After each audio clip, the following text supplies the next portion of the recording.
अस्सलाम वालेकुम नाज़रीन। ड्रामा सीरीज सुन मेरे दिल में तो वैसे ही हुआ जैसे मैंने कहा था कि बिलाल अब्दुल्ला से सदफ़ की शादी हो तो रही है, लेकिन सदफ़ बिलाल अब्दुल्ला से शादी नहीं करेगी और वो अमार के साथ शादी कर लेगी और बिलाल अब्दुल्ला बेचारा सफ़ेद आँखें ही देखता रह जाएगा। और ऐसे ही होता है, सदफ़ अमार से शादी कर लेती है और बिलाल अब्दुल्ला बेचारा बारात भी लेकर आता है और सदफ़ उसके लिए दुल्हन भी बनती है। लेकिन फिर अचानक से सदफ़ को मूड चेंज हो जाता है और वो अमार से शादी कर लेती है। तो ड्रामा बहुत कॉम्प्लिकेटेड है और स्टोरी लिखने वाले ने भी पता नहीं किस तरह से स्टोरी लिखी है।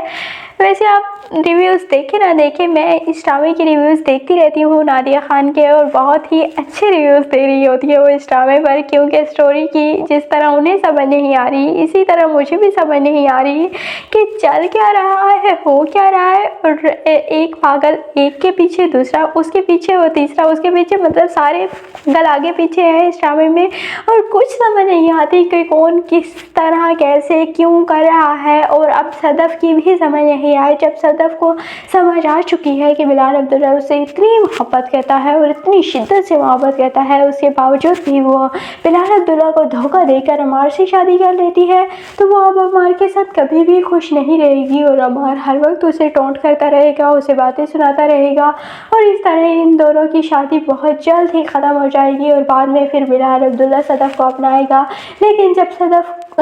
जब अब बिलाल अब्दुल्ला को पता चलेगा कि सदफ़ ने उसकी बजाय अमार से शादी कर ली, तो बिलाल अब्दुल्ला बहुत टूट जाता है और वहाँ से रोते हुए निकल जाता है हाल से, और घर आकर भी बहुत ज़्यादा रोएगा और कहेगा कि मोहब्बत उससे क्यों होती है जिससे उसकी कदर नहीं होती, और हमशा तो चाहती यही थी। और वैसे भी इस सारे मामले में हमशा का बहुत बड़ा किरदार है कि हमशा ने ही शादी नहीं होने दी सदफ़ की बिलाल अब्दुल्ला से। अगर वो चाहती तो सदफ़ ज़रूर शादी कर लेती, लेकिन वो खुद ब्रेन वॉश करती रहती थी सदफ़ का हर वक्त, इसीलिए सदफ़ ने बिलाल अब्दुल्ला की बजाय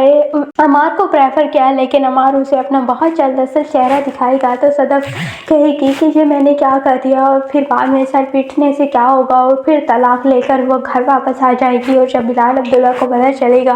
तो वो सदफ़ को तो हर हाल में ही अपनाना चाहता है, इसीलिए वो सदफ़ से दोबारा शादी की ख्वाहिश ज़ाहिर करेगा और इस बार फिर सदफ़ शादी के लिए मना नहीं करेगी, और इस तरह बिलाल अब्दुल्ला और सदफ़ की शादी हो जाएगी। तो आपको ये ड्रामा सुन मेरे दिल कैसा लगता है, कमेंट सेक्शन में अपनी कीमती राय का ज़रूर इज़हार कीजिएगा। और अगर वीडियो अच्छी लगे तो वीडियो को लाइक और चैनल को सब्सक्राइब करना बिल्कुल भी मत भूलिएगा।